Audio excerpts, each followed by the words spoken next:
안녕하세요. 컨쇼 대표 서영지입니다. 자, 오늘 수시 시즌3 저희가 마지막 오늘 방송이고요. 정규 시즌3 방송은 마지막이고요. 추가적인 녹화 방송으로는 강원대학교랑 이화여대를 조금 더 해드릴 것 같고요. 그리고 이번 주 금요일부터 다음 주에는 저희가 라이브 방송이 없고요. 그 다음 주에 라이브 방송을 조금 더 편성을 할까 지금 생각을 하고 있는데, 정규 방송은 아니고요. 시즌4는 아마 수시 이제 접수 끝난 다음에 아마 9월 둘째 주나 셋째 주부터 시작을 할 것 같아요. 아직 정확한 날짜가 나오지 않았기 때문에 그 부분에 대해서 이제 뭐라고 말씀드리기는 어려운데, 최대한 빨리 계획을 세워서 컨쇼 홈페이지에다가 공지를 하도록 하고요.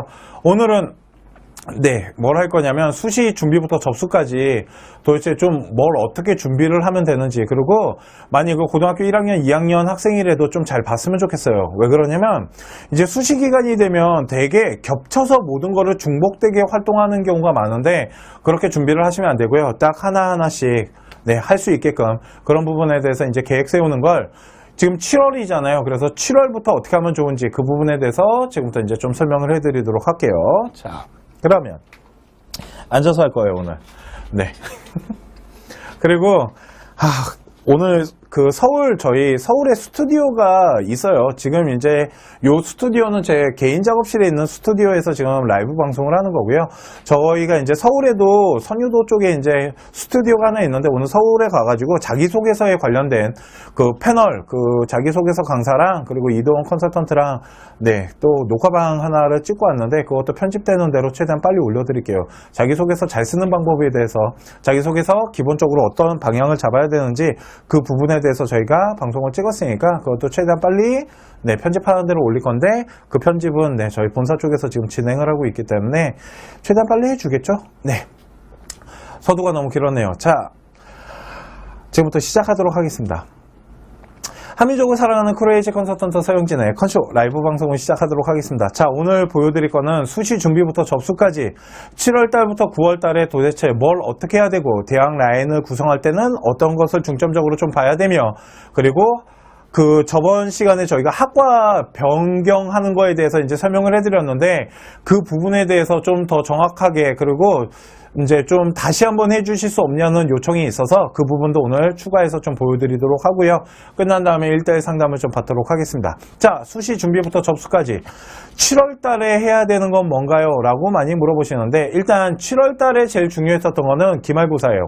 고등학교 때 이제 기말고사잖아요. 솔직히 대학교에서 학생부 종합전형을 준비하는 데 있어서 제일 중요시하는 거는 학업입니다. 아무리 비교과가 뛰어나다 하더라도 교과에 대한 기본이 없다라면 솔직히 합격하는데 한계점이 있기 때문에, 그리고 고등학교 3학년 성적이 제일 중요한 겁니다. 왜 그러냐면 고등학교 1학년이랑 2학년 때 성적은 솔직히 과거잖아요. 지금 당장 뽑고자 하는 거는 고등학교 3학년 시점이기 때문에 3학년 중간 기말고사 성적이 솔직히 되게 많은 부분을 차지하고 있다라고 보면 되고요. 제가 생각했을 때 전체 성적에서 한 5, 60% 정도는 고등학교 3학년 성적이 반영되고 있지 않나라고 생각을 합니다. 그 정도로 3학년 성적이 되게 중요한데, 3학년은 2학기 성적이 들어가는 게 아니고 1학기 중간 기말 이 두 번의 시험이 반영되기 때문에 이번에 마지막에 시험을 본 기말고사가 되게 중요했죠. 그렇기 때문에 7월 달에 해야 되는 건 솔직히 기말고사에 올인을 하는 거예요. 그러니까 뭐 생활기록부를 만들거나 이런 거에 힘을 쏟는 게 아니고요. 기말고사에 올인을 해야 된다라고 보시면 되고요. 자, 이제 기말이 끝났습니다. 그죠? 거의 이제 고등학교 3학년 학생들, 오늘 저희가 촬영하는 날이 7월 9일인데 보통 7월 초가 되면은 기말고사가 거의 마무리가 되는 이제 시점이에요. 자, 기말고사가 끝났으면 이제 뭘 해야 되냐면 생활기록부, 3학년 생활기록부를 어떻게 마무리를 질 건지, 생활기록부를 마무리를 짓기 위해서 내가 최종 활동을 어떤 활동을 할 건지, 어떤 보고서를 만들 건지, 아니면은 동아리 활동을 통해서 내가 어떤 활동으로 마무리를 해서 대학교에다가 어떤 능력을 어필할 건지, 이거에 대한 계획을 세우고, 생활기록부를 어떻게 마무리, 그러니까 생활기록부 마무리가 중요하다라고 생각하시면 됩니다. 그렇기 때문에 생활기록부 마무리에 대한 계획을 좀 세워야 되는데, 첫 번째, 동아리 활동을 통해서 내가 지금까지 이제 활동했던 부분들의 어떤 전문성을 높이고 전공을 찾아가는 이런 마무리를 어떤 계획을 세워서 어떤 보고서나 어떤 활동을 할 건지, 이런 부분에 대해서 지금 당장 이제 계획을 세워야 되고요. 두 번째, 진로 활동이라는 게 있는데 뭐 진로 시간이나 진로 독서 같은 걸 통해서 내가 대학교에 어떠한 뭐 독서 능력이 됐건 진로 시간에 전공을 찾아가기 위해서 어떠한 부분에 대해서 더 연구를 하고 이런 자신의 능력을 더 어필하기 위한 마무리들 이런 거를 계획을 세우는 게 지금 현 시점 7월 9일 지금 현 시점에 해야 될 일이다 라고 보시면 돼요. 자, 그런 얘기를 합니다. 고등학교 3학년은 솔직히 활동하는 게 거의 없기 때문에 생활기록부가 거의 반영되지 않지 않습니까? 라고 물어보시지만 고등학교 3학년 생활기록부도 대학교가 충분히 다 분석할 수 있는 생기부가 대학에 제출되기 때문에 1학년, 2학년 활동을 통해서 3학년 생활기록부를 통해 우리 학생의 능력이나 아니면 전공에 대한 관심도 이런 거를 잘 마무리를 져야 된다. 3학년 때 솔직히 새로운 어떤 활동을 하거나 연구를 한다는 건 쉽지가 않습니다. 그렇기 때문에 어떠한 새로운 주제를 찾아내기보다는 1학년, 2학년 때 했던 활동들을 가지고 3학년 때 어떻게 마무리를 하고 전공에 대한 관심도 내가 관심을 가지고 있었던 분야에 어떻게 더 이렇게 대학에다가 어필을 할 건지 이런 부분에 대해서 한두 개 정도 만들어서 활동을 마무리 지면 된다라고 보시면 됩니다. 그래서 제가 이제 컨설팅 할 때 되게 많이 말하는 거지만 동아리에서는 전공에 대한 이런 발전성들 그리고 전공을 들어가는 데 있어서 어떠한 관심도의 어떠한 좀 심층적인 부분들 이런 것들을 좀 계획을 세우면 좋고요. 진로 시간을 통해 갖고 뭐 문헌 자료를 분석해서 어떠한 뭐 전공이 꼭 아니더라도 내가 관심사를 가지고 있었던 부분들에 대한 어필 그리고 진로 독서를 통해서 독서 능력 친구들과 독서를 통해서 토론하고 이런 부분을 가지고 어떠한 좀 여러 가지 능력을 마지막으로 마무리 짓는다라고 보시면 돼요. 이게 7월 달에 지금 당장 해야 되는 거예요. 그런데 학생들이 그런 얘기 합니다. 7월 달에 자기소개서를 써야 되지 않나요? 라고 하지만 7월 달에는 자기소개서 쓰는 시점은 아니고요. 생활기록부를 잘 마무리 짓는 시점이에요. 아까 말씀드렸지만 이게 개월 따라 그러니까 이 지금 월 따라 우리 학생이 해야 되는 어떠한 집중된 이런 활동들이 있어요. 그러니까 7월달 초에는 뭘 해야 되나요? 라고 물어본다면 당연히 기말고사를 준비를 하는 거에 올인을 해야 되고요. 기말고사가 끝난 다음에는 생활기록부 작성하는 것이 되게 중요하기 때문에 생활기록부를 마무리하는 거에 7월달을 쓴다라고 생각하면 돼요. 자, 그러면 7월달에 모든 것 생활기록부가 마무리가 됐다라면 이제 그걸 가지고 8월달에 자기소개서를 작성한다. 자기소개서 한 달 정도로 작성하는데 솔직히 제가 그런 얘기 되게 많이 합니다. 생활기록부가 다 만들어져야지 자소서를 쓸 수 있는 겁니다. 라고 얘기를 하고요. 만일 내가 뭐 7월 달에 생활기록부를 이제 마무리를 했잖아요. 그 부분들이 생활기록부 안에 어떻게 반영되는지에 대한 결과치가 나왔다라면 그걸 가지고 자기소개서를 써도 되겠죠. 꼭 생기부가 다 나오지 않더라도. 이 얘기는 뭐냐면 생활기록부가 어떻게 완성이 되고 어떻게 마무리가 되는지 정도는 체크를 하고 그 안에서 어떤 라인을 구성할 건지에 대한 자기소개서를 구성해서 써야 되잖아요. 그렇기 때문에 7월 달에 자기소개서를 쓰기보다는 8월 달에 자기소개서를 쓰는 게 맞다. 라고 보시면 됩니다. 그러니까 8월 달에는 뭘 해야 되나요? 자기소개서를 쓰는데 좀 많은 힘을 기울이세요. 라고 하고요. 이제 8월 달에 자기소개서를 쓰면서 또 해야 되는 건 뭐냐면 대학교를 조금 찾아보셔야겠죠. 그런데 대학교를 찾는데 많은 시간을 투자하기보다는 자기소개서를 쓰는데 더 많은 시간을 투자하는 게 맞아요. 또한 대학교는요 8월 말부터 그러니까 자기소개서를 다 써놓은 다음에 그 다음에 대학교를 찾아도 늦진 않는데 대신 자기소개서를 쓰려면 내가 가고자 하는 대학교의 어떠한 기준선이나 가고자 하는 학과 이 정도의 어떠한 메인 대학교 정도는 찾아 놓으셔야 돼요. 제가 그런 얘기합니다. 대학교는 상중하로 집어넣어야 되는데 내가 메인으로 잡은 대학교와 내가 상향 도전할 대학교는 8월 달에 자기소개서를 쓰면서 병행하면서 찾으면 되겠지만 중하대학부터 안정권 대학은 8월 달에 찾기보다는 자기소개서를 다 완성하고 그 다음에 8월 말부터 9월 달에 찾아보는 건 어떨까요? 왜 그러냐면 그 대학 찾는 거에 너무 많은 시간을 쏟기보다는 자기소개서를 쓰는데 더 많은 시간을 쏟는 게 좋고 만일 대학교는 꼭 학생이 아니고 학부모님이 대학교를 분석하고 찾는 것도 할 수 있는 일이잖아요. 그렇기 때문에 그 부분에 있어서는 좀 학부모님들의 도움을 받는 것도 좋은 방법이다라고 보시면 돼요. 자, 그러면 9월 6일까지는 뭘 해야 될까요? 이제 8월 말이 넘어가서 9월 초부터 9월 6일, 그러니까 거의 한 주입니다. 9월 6일 전까지 왜 그럴까요? 수시 접수가 9월 6일부터 거의 시작되기 때문에 9월 6일 전에는 자기소개서, 대학 라인 이런 것들이 모두 다 완성이 돼 있어야 됩니다. 그런데 자, 9월 6일 전까지 꼭 하셔야 될 건 뭐냐면 대학 라인을, 상중하 라인을 반드시 구성을 하셔야 돼요. 그렇기 때문에 그러면 이 상중하 라인은 어떻게 하는 건가요? 라고 물어보시는데 그거는 뒤에 가서 좀 설명을 해드리도록 하고요. 자, 9월 가채점을 확인을 해야 됩니다. 이제 9월달 성적표를 보고 대학교를 선정할 수는 없어요. 6월달 성적표는 지금 다 나왔습니다. 그러니까 만약 우리 학부모님들 6월달 성적표를 보지 못하셨다라는 건 우리 학생이 6월 성적표를 보여주지 않은 거예요. 어디다가 짱 박아놓은 겁니다. 뭐 가방 속에 있을 확률이 제일 높긴 한데 성적표를 일단 받아보신 다음에 우리 학생이 어떠한 6월 모평 성적을 가지고 있는지 그걸 가지고 수능에 나올 점수를 어느 정도 예측은 하셔야 되고 6월달 성적이 나온 부분과 9월달 가채점한 부분을 가지고 네, 대학교 이제 상중하 라인을 짜는데 어떤 기준선을 좀 잡아야 되지 않나? 라고 생각하시면 될 것 같아요. 이해가시죠?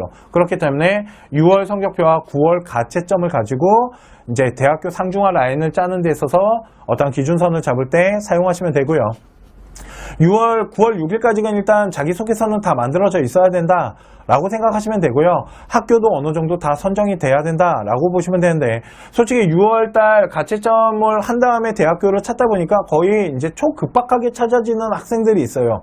그 학생들 같은 경우는 솔직히 6월 가채점이나 6월 모평 성적이랑 9월 가채점을 보는 이유는 대학교 상중을 짜려고 하는 게 아니고 이 안정권을 찾기 위해서 하는 경우가 많기 때문에 서두를 필요는 없습니다. 다 나온 다음에 지원하셔도 늦지 않기 때문에. 그리고 9월 6일이 수시 접수의 시작인 거지.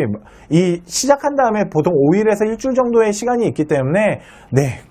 그렇게 급하게 하 라인을 찾을 필요는 없으시고요. 안정권을 찾는데 또 한 일주일 정도 시간, 한 5일 정도의 시간을 쓴다라고 보시면 될 것 같아요. 자, 그렇다면 학생부 종합전형의 경우 안정권이라는 걸 찾는 거에 한계가 있습니다. 아십니까? 그 부분에 대해서 잠깐 설명을 좀 해드리려고 하는데요. 그 부분은 네, 일어나서 칠판을 좀 사용해야 되기 때문에 네, 칠판을 좀 쓰도록 하겠습니다. 자, 무슨 말이냐면요. 자, 대학교를 이제부터 저희가 학생부 종합전형을 집어넣을 때 상중하 라인이라는 걸로 집어넣으셔야 됩니다. 근데 이 상중하 라인을 짜는 게 생각보다 그렇게 쉽지 않으세요.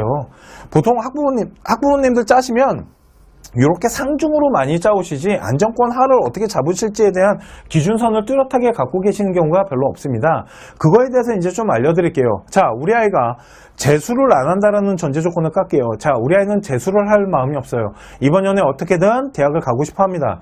자, 그랬을 때 학생부 종합전형 같은 경우는 솔직히 변수가 되게 많습니다. 왜 그러냐면 우리 아이가 뭐 면접장 가서 무슨 짓을 할지도 모르겠고 생활기록부를 어떤 입학사정관이 어떻게 분석하냐에 따라서 또 차이가 날 수도 있어요. 이 학생부 종합전형이 깜깜이 전형이라고 얘기하는 가장 큰 이유가 어떠한 딱 객관적인 기준을 가지고 하는 게 아니고 이런 입학사정관이나 교수님들의 좀 주관적인 평가가 들어가기 때문에 깜깜이 전형이다라고 얘기를 많이 하는데 솔직히 생각보다 되게 객관적으로 이제 채점하기 위해 대학교들마다 노력을 되게 많이 합니다. 그래서 사정관들이 되게 여러 명이서 이제 채점을 한 다음에 그거를 통합으로 이제 점수 계산을 하는데 만일 그러니까 뭐 사정관이 A, B, C 3명이서 뭐 김씨 사정관과 이씨 사정관과 서씨 사정관이 들어왔다고 칠게요.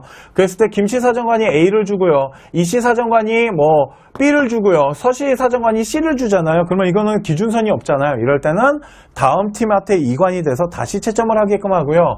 만약 AAC가 나오잖아요. 그러면 이 C 때문에 다시 재평가를 합니다. 너무 많이 두 사정관과 벌어지는 점수대가 나타났기 때문에 대신 뭐 AAB 이렇게 나오면 이 학생은 좀 AA에 대한 그리고 B에 대한 점수를 네. 이수를, 그러니까 이렇게 반영을 하겠지만 좀 점수차가 너무 벌어져서 나오게 되면은 대학교가 재평가를 하기 때문에 어떻게 보면 좀 객관적인 부분에 평가를 하기 위해서 노력하고 있다라고 보시면 될 것 같아요. 그래도 변수는 발생합니다. 자, 그러다 보니까 학생부 종합전형을 저희가 집어넣는 데 있어서 이 안정권을 찾을 때 방법은 교과와 수능입니다. 교과 전형 같은 경우는 내신 등급 가지고 하기 때문에 어느 정도 편차가 있어요. 그 편차 기준 안에서 움직이거든요. 그러다 보니까 학생부 종합 전형보다는 확실히 리스크가 좀 적습니다. 변수도 좀 적고 변수가 있긴 합니다. 인원이 변화되거나 경쟁률이 변화되거나 이런 변수가 있지만 학생부 종합전형처럼 그렇게 많지 않기 때문에 안정권을 찾을 때는 학생부 종합보다는 교과나 수능 성적을 가지고 나중에 대학교 라인을 짜는 게 안정권을 형성하는데 리스크를 좀 줄일 수 있으세요. 자, 그러려면 상중하 라인에서 아까 말씀드린 거지만 교과 전형과 우리 아이가 수능을 봤을 때 이걸 가지고 안정권을 잡는다고 했을 때 이 안정권을 잡을 때는요, 최저라는 게 들어가고요. 수능 점수 같은 경우는 6월 성적표랑 9월 성적표 이 가채점을 가지고 어느 정도 점수가 나오는지를 보고 대학교를 선정해야 되잖아요. 그거 위로 학생부 종합전형을 지원하겠죠. 똑같습니다. 교과 전형 같은 경우도 학생의 내신 등급 갖고 하는데 최저 라인을 형성해야 되기 때문에 그 최저 라인을 형성하기 위해서는 6월 모평 성적표와 9월 가채점의 기준선이 좀 필요해요.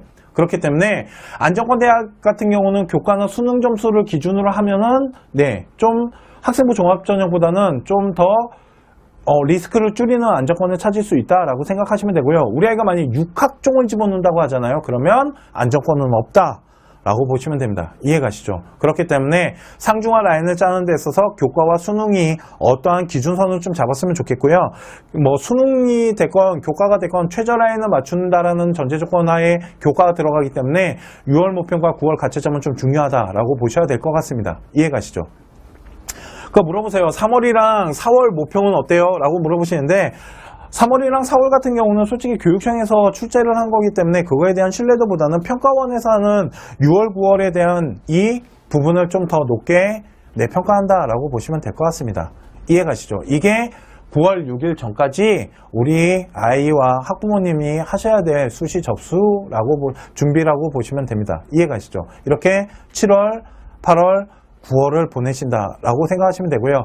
이제 7월에 기말이 끝났기 때문에 생활기록부를 지금 어떻게 작성할 건지 이 부분에 대해서 이제 좀 많은 시간을 투자를 하셔야 된다라고 보시면 되고요. 또한 그런 거 되게 많이 물어보세요. 아니 뭐 학교가 해주는 게 없어요 라고 많이 말씀하시는데 학교가 무엇을 해줄 거라고 기다리시면 안 됩니다. 우리 학생이 주체적이고 능동적으로 무엇인가를 찾아가고 학교의 프로그램이 기본적인 게 깔려 있다면 그 기본적인 프로그램을 활용해 갖고 나만의 생활기록부로 마무리를 하기 위해서 노력을 해야 되기 때문에 가만히 계시지 마시고요. 우리 학교가 어떠한 프로그램을 제공했다면 그 프로그램에 뒷받침되는 이 개인만의 활동을 하고 근거자료 보고서나 독후감 같은 걸 만들어서 학교에다 제출한 다음에 그 부분에 대해서 생활기록부에다가 작성해달라고 말씀하시는 게 되게 중요하다라고 생각하시면 됩니다. 만일 우리 학교 같은 경우는 생활기록부를 학생과 소통하지 않고 선생님이 전적으로 써줍니다라고 하셨을 때는 어떠한 근거자료를 통해서 자기소개서에 써야 될 내용들의 주제 정도라도 생기부에 적혀질 수 있게끔 그렇게라도 노력을 하셔야 됩니다. 그게 지금 7월에 하셔야 될 거고 그게 나오면 자기소개서를 8월 달에 쓴다라고 보시면 됩니다. 이해가시죠? 이게 우리 학생들이 지금 수시 준비부터 접수까지 하셔야 될 7월, 8월, 9월이다 라고 보시면 됩니다. 이해가시나요? 자, 월별에 하나씩 하라고 말씀드렸습니다. 그죠? 월별에 하나씩만 하셔도 충분히 그 준비 기간에 할 수 있는데 우리 학생들은 생기부도 만들면서 자기소개서도 쓰고 있고 자소서도 쓰면서 되게 여러 가지 활동을 합니다. 그러다 보니까 되게 이제 더 좋은 그러니까 더 깊이 있고 전문적인 뭐 생기부가 됐건 자소서가 만들어지지 않는다라고 보시면 되기 때문에 월별에는 딱 하나씩만 하면 된다라고 생각하시면 됩니다. 자, 그리고 또 하나. 우리 학생들 7월 달이 되고 이제 기말이 끝났기 때문에 수시 축제 기간에 빠지세요. 이게 무슨 말이냐면 우리 학생들 이제 수시 준비한다라고 정말 놀아요. 엄청나게 놉니다. 뭐 자소서 쓴다고 놀고 뭐 보고서 만든다고 놀고 나 뭐 대학교 입시 설명회 알아봐야 된다고 친구들이랑 손 붙잡고 뭐 박람회도 가고 입시 설명회도 참석하고 이런 걸 해요. 그런데 솔직히 수시 기간에는 그런 거를 하는 게 아니고요. 수시에 대한 아까 말씀드린 자기소개서 라인을 뭐 짜서 자소서를 쓰고 대학교를 알아보겠지만 그렇게 많은 시간을 투자하면 안 되고요. 그러다 보니까 우리의 수시 기간 되면 학교가 개판이 돼요. 기말이 끝났기 때문에 이제 더 이상 학업 진도도 안 나가고요. 걷다가 고등학교 같은 경우는 정시를 준비해주는 프로그램이 형성되어 있는 학교가 별로 없다 보니까 지금부터 거의 이제 놀자판으로 바뀝니다. 거기에 또 우리 아이가 이렇게 그 분위기에 쏠려갖고 거의 축제처럼 놀고요. 또 학생들이 그런 거 많이 생각해요. 아유, 설마 6장이나 집어넣는데 6장 떨어지겠어? 라고 생각을 하는데 이제 한번 떨어져 봐야지 알아요. 걷다가 하나 떨어지기 시작하면 우수수수 떨어지는 경우가 많기 때문에 아까 말했지만 학생부 종합전형은 안정권을 찾기가 힘듭니다. 그렇기 때문에 교과가 됐건 아니면 수능으로 가야 되기 때문에 우리 학생들 수능 공부하고 있어야 돼요. 만일 수시 7월, 8월, 9월이면 3달이에요. 3달. 3달 동안 수시 준비한다고 놀잖아요. 그러면 수능은 절대 잘 볼 수가 없어요. 걷다가 6월, 9월보다 수능 성적이 떨어지는 이유가 또 하나가 뭐냐면 그 수시 준비하다가 제대로 이제 마무리나 이런 준비를 못하다 보니까 수능 성적이 떨어지는 경우도 되게 많습니다. 그렇기 때문에 자, 7월, 8월, 9월은 수시 축제 기간이 아니고요. 수시를 준비하는 데 있어서 수능이라는 공부를 최선을 다해서 하고 있어야 돼요. 그렇기 때문에 노는 시간이 아니고요. 나만의 공부를 하기 위해서 노력을 해야 되고요. 그게 수시 계획 안에 반드시 내가 수능 공부를 어떻게 할 건지 그런 얘기도 되게 많이 합니다. 난 6학종을 쓸 거기 때문에 수능이 중요하지 않아요 라고 말하지만 아까 말씀드렸지만 6학종은 보험이 없습니다. 그렇기 때문에 수능을 하든지 교과를 하더라도 최저라는 게 있기 때문에 그 부분에 대해서는 반드시 준비를 하고 있어야 돼요. 하루아침에 되는 게 아닙니다. 이해 가시죠? 그러니까 수시 축제를 즐기지 않으셨으면 좋겠어요. 우리 학생 여러분들. 야, 우리 고3 아가들아, 축제 즐겨. 괜찮아. 1년 더 하면 되지 뭐. 다음 년에 낮에 공부하러 다니면 얼마나 좋아. 따뜻한 햇살 받으면서 낮에 공부해봐. 싫으시면, 네. 제가 말한 것처럼 축제 기간을, 그러니까 수시를 축제라고 생각하지 마시고요. 공부를 더 많이 해야 되는 시점이다. 진짜 학생들 생각보다 되게 많이 논다라고 보시면 됩니다. 자, 지원시 학과를 변경하시는 경우들이 있어요. 이 부분에 대해서 이제 좀 설명을 해드릴까 합니다. 자, 이게 뭐냐면요. 우리 이제 수시 기간이 되잖아요. 그러면 우리 학부모님들이 학생부 종합전형을 잘 이해를 못 하시다 보니까 이제 학과를 지원하는 데 있어서 좀 낮은 학과로 지원을 하고자 해요. 왜 그러면 우리 아이 성적이 좀 안 돼 보여요. 그렇기 때문에 저쪽 학과 점수가 훨씬 낮게 형성되기 때문에 글로 학과를 트는 경우가 있습니다. 그러니까 학생부 종합전형을 하는 데 있어서 전공성을 무시하고요. 저쪽에 입결이 낮으니까 그쪽으로 학과를 좀 틀어서 준비를 하시는 분들이 있는데 자, 지원시 학과를 변경하게 되잖아요. 그거에 대해서 잠깐 설명을 해드릴게요. 자, 보시면요. 학과 변경하지 마십시오 라는 얘기를 정말 많이 해요. 학과를 변경하면 안 되는 이유에 대해서 하나 말씀드리면 대학교가 학생부 종합전형을 선발할 때는 4대 요소라는 걸로 선발합니다. 학업 역량과 그러니까 전공 적합성, 인성, 발전 가능성을 보는데 이 전공 적합성 안에는 학업 전공이라는 것도 들어가고요. 또한 우리 아이가 전공 적합성 안에는 비교과 활동을 통해서 학과를 찾아가기 위한 어떠한 노력들 이런 것들이 들어가 있을 겁니다. 그렇기 때문에 전공 적합성의 평가라는 거를 학부모님들이 너무 무시하세요. 대학교 같은 경우는 이 전공에 대한 관심도나 이 전공에 대해서 어떠한 학업이나 이런 부분에 대해서 다 평가를 하기 때문에 만약 우리 아이가 지금까지 준비했던 전공이 아닌 타 학과를 집어넣게 되면 전공에 대한 점수가 다 날아가거든요. 그러면 합격할 수 없지 않을까요? 이런 거 생각해 보셨습니까? 그러니까 학업 성적만 자꾸 생각하셔서 그래요. 학업 성적만 보다 보니까 4대 요소 안에 들어가는 저 전공 적합성을 무너뜨리시잖아요. 그러면 더 합격권에서 멀어질 수 있습니다. 그렇기 때문에 학과 변경 신중하게 생각하셔야 된다라고 보시면 되고요. 두 번째, 자, 변경한다라면 단과대학 안에서 동일한 라인으로 형성하시면 됩니다. 자, 예를 하나 들어볼게요. 이런 겁니다. 우리 아이가 사회학과를 준비를 하고 있었어요. 그런데 어떤 학교를 보니까 사회학과는 생각보다 좀 이제 입결이 높은데 행정학과가 조금 낮게 형성이 돼 있다라면 사회학과에서 행정학과로는 옮길 수 있어요. 그런데 참고로 사회학과, 행정학과, 정치외교는요, 솔직히 전공이 비슷합니다. 그러니까 전공 적합성이 거의 똑같다고 보시면 돼요. 사회나 행정이나 정치 외교 같은 경우는 솔직히 대학교가 말하는 비교과 라인이 거의 비슷하거든요. 그러다 보니까 그렇게 이동하는 건 괜찮은데 뭐 갑자기 우리 아이가 사회학과를 준비하고 있는데 갑자기 어문 계열을 집어넣겠대요. 뭐 영어 영문과를 집어넣거나 중어 중문과를 집어넣겠대요. 그렇게 변경하시면 안 됩니다. 같은 단과 대학 라인에서 움직이셔야 돼요. 생각보다 경영학과보다 경제학과가 입결이 좀 낮게 형성이 됩니다. 그러다 보니까 학부모님들이 경영을 준비하다가 경제로 빠지는 경우가 있는데 경영학과랑 솔직히 경제학과는 선발하고자 하는 인재상이 좀 틀립니다. 평가 요소도 좀 틀리고요. 그래도 같은 동일 계열의 경상계다 보니까 전공학업에 수학을 좀 많이 본다 이런 것들이 좀 공통적으로 겹치는 게 많아요. 그렇기 때문에 그렇게 동일 라인, 단과대학 동일 라인에서 이동하는 거는 괜찮겠지만 단과대학을 무너뜨리면서 이동하시면 안 됩니다. 이해가시죠? 다시 말하지만 대학교는 전공적합성이라는 부분을 많이 봐요. 대신 뭐 서강대학교나 이화여대처럼 전공적합성 평가가 좀 낮다라면 학과를 이동하셔도 됩니다. 이거는 대학교의 모집 요강이나 인재상이나 평가 요소를 좀 분석했을 때 가능한 거고요. 대부분의 대학교 같은 경우는 다 전공적 합성 부분을 보기 때문에 이 전공에 대한 부분을 함부로 들으셔서는 안 됩니다. 이해가시죠? 자, 또한 우리 이제 학과 이렇게 무너뜨리시잖아요. 입결 보고 무너뜨리시는데 솔직히 아이들의 수준이요, 학교 안으로 봤을 때 별 차이가 없습니다. 크게 차이 나지 않아요. 저쪽 학과는 2등급 때 아이들이 많이 오고 이쪽 학과는 3등급이 합격했대 라고 했을 때요, 그 아이들의 학업 성적 외에 그 뭐 비교과나 이런 거 다 따져보잖아요. 그러면 우리 학부모님들이나 우리 학생들이 생각하는 것만큼 그렇게 크게 차이 나지 않아요. 이해가시죠? 그렇기 때문에 제가 그래요. 그냥 못 먹어도 밀고 들어가시라고. 전공적 합성 살려서 그 비교과 점수 얻어서 어떻게든 밀고 들어가는 게 낫지, 괜히 전공 점수 다 버리고 2등급이, 나는 2등급인데 저쪽은 3등급, 그러니까 내가 3등급인데 여기는 2등급이 합격성이고 저기는 3등급이기 때문에 내가 3등급 라인으로 들어가잖아요. 그러면 더 떨어질 확률이 많고요.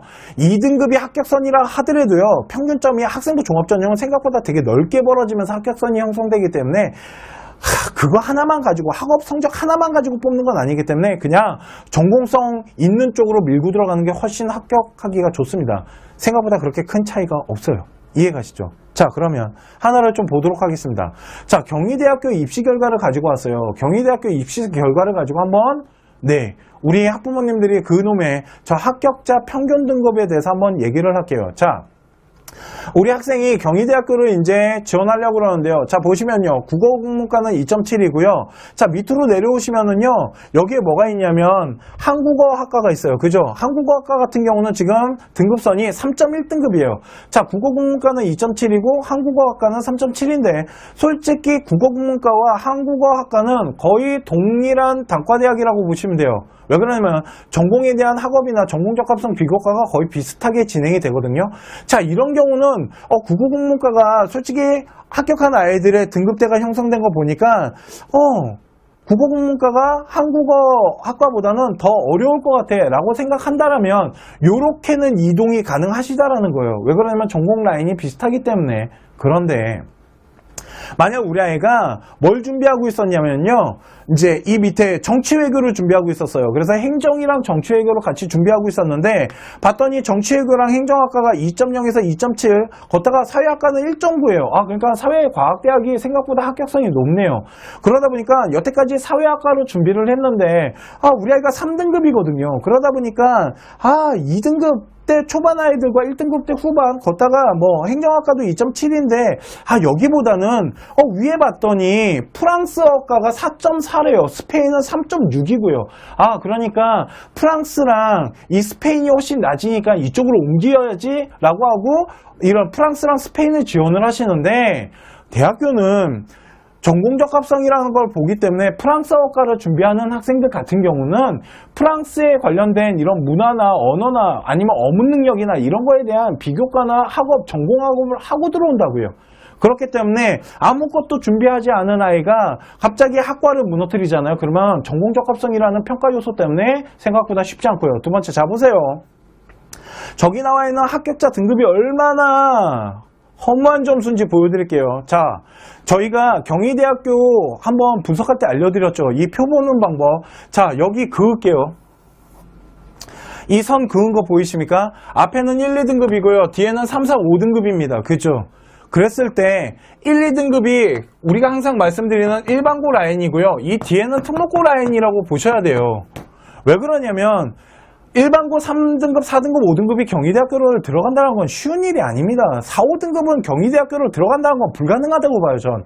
그러다 보니까 이 특목고 아이들 같은 경우는 등급이 아닌 원점수와 편차 계산한다고 말씀드렸잖아요. 자, 그렇다면 보세요. 스페인 같은 경우는 이 보면 5등급, 6등급 애들이 엄청나게 많이 몰려 있어요. 보이시죠? 이해가십니까? 5등급, 6등급 아이들이 프랑스를 들어가는데 이 아이들 누굴 거냐면 분명 외고 아이들일 거예요. 국제고나. 왜 그러냐면 5등급, 6등급이 들어갔다라는 건 외고 아이들의 점수 분포대를 보면은 80점대 후반에서 90점대 초중반 아이들이 5등급이 뜨는 경우가 있거든요. 걔네들이 들어가는 거라고요. 자, 그렇다면 보세요.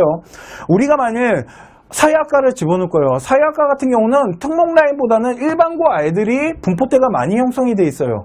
자, 그랬으면 이 아이들이 과연 4, 5, 6등급 아니냐는 거죠. 또한 이 5, 6등급이 이만큼 들어갔기 때문에 이 점수 4.4라는 점수대가 무너진 거지, 일반고 4.4가 들어간 게 아니에요. 그런데 학부모님들은 이 데이터, 이 안에 있는 내용을 잘 모르시고, 우리 학생들도 이 안에 있는 내용을 잘 모르고, 단순 대학교가 발표한 합격자 평균 등급만 보다 보니까 저걸 보고 네, 지원을 하신다라는 거죠. 아, 공부 못하는 아이들이 저쪽으로 더 많이 쏠렸네. 아이들의 수준이 낮은가 봐. 특목고 아이들이 왜 수준이 낮겠어요? 비교과가 얼마나 일반고보다 좋을 텐데. 이런 부분들을 체크를 못 하시다 보니까 저 단순 등급만 보고 지원을 하시는 경우가 많아요. 그렇게 하시면 안 됩니다. 그래서 학과 전공 적합성 라인은 무너뜨리지 마십시오 라고 제가 부탁을 드리는 거예요. 잘못 무너뜨리시면 더 대학 들어가기 힘들다고. 이해가시죠? 자, 사례를 좀 보도록 할게요. 자, 사례입니다. 두 가지 사례를 보여드리는데요. 위의 사례는 입학사정관이 말했던 부분이에요. 제가 듣고 온 건 아니고 학부모님이 듣고 온 내용을 그냥 말씀을 드리는 건데요. 어떤 한 학생이 인하대학교 기계공학과를 지원하려고 합니다. 그런데 참고로 인하대학교는 기계공이랑 전자공, 화공, 생명공이 4대공은 생각보다 합격성이 높아요. 기계공 같은 경우는 일반고에서 1등급 대 중반 정도가 형성되고 중후반 아이들이 합격을 하다 보니까, 근데 우리 아이가 내신 등급이 한 2등급 초중반이었어요. 그러니까 사정관이 뭐라 그랬냐면, 우리 학교 기계공 말고 다른 학과를 한번 지원해 보시죠 라고 말을 했답니다. 그렇죠. 뭐 에너지공이나 이런 게 기계공보다는 좀 더 낮고, 신소재도 그렇고 좀 더 낮은 공학이 있거든요. 뭐 사회인프라도 그럴 테고요. 그런데 그래서 학부모님이 물어봤어요. 만일 그렇게 그러니까 학과를 다른 학과로 무너뜨리게 되면 대학교에서 보는 전공 적합성에 대한 부분에 문제가 생기지 않을까요? 라고 했더니 사정관이 그런 얘기를 했답니다. 안 그래도 그 부분이 문제가 될 수 있기 때문에 되게 조심스럽게 말씀을 드린 거고요. 전공에 대한 부분이 문제가 될 수 있다는 걸 입학사정관도 인정을 했다라는 거죠. 이해가시죠? 그렇기 때문에 대학교는 전공 적합성이라는 이 평가 요소가 들어가기 때문에 단순 내신 등급만 보고 평가하기는 어려워요. 그런데 사정관이 왜 그렇게 얘기를 하냐면, 지금 당장 우리 아이의 학업 성적만 봤을 때는 비교과고 뭐고 전공 적합성이고 뭐고 집어넣으시면 1단계에서 탈락할 거기 때문에, 그래도 1단계를 통과할 수 있는 하나의 방법을 제시한 거지, 그러니까 전공 적합성을 이렇게 비교과를 이렇게 얘기한 건 아닙니다. 엎을 수 있다라고. 이해가시죠? 그렇기 때문에 되게 조심스럽게 얘기한다, 이런 얘기를 하는 거고요. 그렇기 때문에 아까 말씀드렸지만 전공에 대한 부분 그렇게 쉽게 무너뜨리시면 안 되고요. 두 번째, 이거는 이제 부산에 있는 친구였는데요. 3년 동안 사회랑 행정 라인으로 저희가 이제 구성을 했던 친구예요. 그래서 이 친구가 3년 동안에 이제 사회나 행정 라인, 그래서 뭐 국가 제도나 교육제도, 복지제도, 이런 어떠한 제도와 사상가들, 이런 것들을 이제 분석한 친구예요. 그런데 이 친구가 이제 국제고 출신이라서 서울대학교 근데 이 친구가 서울대학교를 지원하기에는 솔직히 그렇게 점수대가 막 남거나 그런 친구는 아니었거든요. 그런데 그렇다고 막 공부를 못하던 친구는 아니에요. 그 특목고 출신 아이인데 특목고에서 그래도 어느 정도 공부를 하던 친구입니다. 그런데 막 전교 끝에 있는 아이는 아니었거든요. 그런데 학교에서는 사회나 행정학과 같은 경우 서울대학교는 워낙 아이들이 선발되는 학생들의 수준이 높다 보니까 뭐라 그랬냐면 불어불문과를 집어넣자 그랬어요. 왜 그러냐면 불어불문과가 합격한 아이들의 데이터나 이런 거 분석해 봤을 때 그냥 단순 낮아 보이거든요. 이해가시죠? 그러다 보니까 서울대학교 불어불문과를 넣자고 했는데, 이 친구는 당연히 전공성이나 이런 게 없으니까 서울대학교를 떨어졌거든요. 근데 이거 떨어졌을 때 다들 뭐라고 생각하냐면, 아, 우리 아이가 공부가 딸렸나 봐 라고 생각하세요. 근데 문제는 뭐냐면요, 이 친구가 연세대, 고려대, 성균관대 사회학과를 다 합격한 친구예요. 자, 이 얘기는 뭐냐면, 걷다가 고려대학교는 1차 합격했고요. 연세대학교는 몇 바퀴 안 돌고 합격을 했어요. 이 얘기는 우리 아이가 만약 서울대학교 사회학과를 집어넣었다면 어떻게 될지 모르지 않았을까요? 불어불문과보다 훨씬 합격할 확률이 난 높았었다라고 봐요. 그런데 학교가 하도 사회학과가 높으니까 불어불문과를 돌린 건데, 저는 그게 진짜 이해가 안 갔어요. 어떻게 특목고가 전공적 합성을 무시하고 놓을 수가 있지? 와, 그 정도밖에 수준이 안 되나? 라고 솔직히 한탄을 했어요. 그리고 학부모님도 불어불문과 떨어진 다음에 여기 붙는 걸 보면서 한탄을 하셨어요. 아씨, 그냥 못 먹어도 사회학과로 밀고 들어갈 걸. 그럼 어떻게 될지 몰랐을 텐데 라는 얘기를 뒤늦게 하시더라고요. 걷다가 저랑 진짜 많이 상의했어요. 학교가 무조건 불어불문을 넣어야 된다고 하길래 저는 끝까지 사회학과 집어넣으라 그랬어요. 못 먹어도 밀고 들어가야 된다고. 지금 성균관대 빼놓고요. 연세대 고려대도요. 불어불문과 그러니까 사회학과 집어넣으면 안 된다 그랬다니까요. 왜 그러냐면 안 된다 그랬어요. 근데 제가 뭐라 그랬냐면 연대랑 고대는 그냥 사회학과 집어넣으시라고. 그러니까 다 사회학과 넣자 그랬어요. 행정이나 사회학과로. 그렇게 밀고 들어가야 된다고. 지금 와서 바꾸시면 안 된다고. 대학교는 전공적 합성이라는 걸 하는데 보세요. 서울대학교나 연대나 고대나 성균관대 오는 아이가 솔직히 성균관은 일단 좀 패스하더라도 서울대, 연대, 고대 오는 아이가 전공적 합성을 준비 안 하고 오는 아이가 몇 명이나 되겠냐고요. 어차피 다 공부는 잘하는데 솔직히 서울대학교 공부 불어불문과 애가 사회학과랑 학업 성적 차이가 얼마나 날까요? 솔직히 난 별로 안 나아 보이는데 걷다가 불어불문과는 국제고나 외고 아이들 많이 올 거 아니에요. 그러다 보니까 누가 봐도 좀 성적대가 무너져 내려 보일 수도 있거든요. 하여튼 그래서 전 좀 그런 부분이 아니라고 생각을 했었습니다. 이해가시죠? 그렇기 때문에 학과 변경하는 건 진짜 신중하게 생각하셔야 되고요. 단과대학에서 동일학과 라인으로 구성하는 거는 가능해 보이지만 말도 안 되는 단과대학을 무너뜨리고 다른 학과로 간다? 이거는 잘 생각해 보셔야 되는 문제고요. 우리 학부모님들 학교 다니셨을 때 역사학과, 사학과, 철학과 여기 되게 생각보다 비인기과 하셨잖아요. 학생부 종합전형은 매니아층이 형성됐기 때문에 거기가 비인기과라고 생각하시면 안 됩니다. 학업 성적이 낮다라 그래서 전공성 무시하고 집어넣을 수 있는 학과가 아니다라고 보시면 됩니다. 이해가시죠? 이런 것들이 이제 학과를 변경하는 데 있어서 우리가 이제 수시 접수를 하시잖아요. 그렇기 때문에 대학 레벨을 낮추셔야지 대학교에서 학과를 바꾸시는 건 아닙니다. 이해가시죠? 네, 이 부분에 대해서 좀 설명을 해드리고 싶었어요. 자, 오늘 컨쇼가 준비한 라이브 방송은 여기까지입니다. 수시 접수부터 수시 준비부터 접수까지. 그래서 7월, 8월, 9월 달에 우리 학생들이 해야 되는 역할들, 그리고 해야 되는 것들, 계획 세워야 되는 것들, 어떻게 접수할 건지, 대학교 상중하 라인을 짤 때는 어떠한 기준선을 잡아야 되는지, 그리고 지원치 학과를 변경하는 데 있어서 정말 신중함이 필요하다라는 부분에 대해서 설명을 해드렸습니다. 자, 오늘 라이브 방송은 여기까지 하도록 하고요. 지금부터 그러면 1대1 상담을 받도록 할 건데요. 오늘 1대1 상담은 좀 길게는 못 해드릴 것 같아요. 제가 오늘 라이브 끝나자마자 또 상담이 있어갖고요. 네, 오늘은 상담을 일단은 그래도 어느 정도는 해드려야 되니까 그 부분은 이제 상담하면서 조절하도록 하겠습니다. 일단 라이브 방송 여기까지 하도록 하겠습니다. 감사합니다.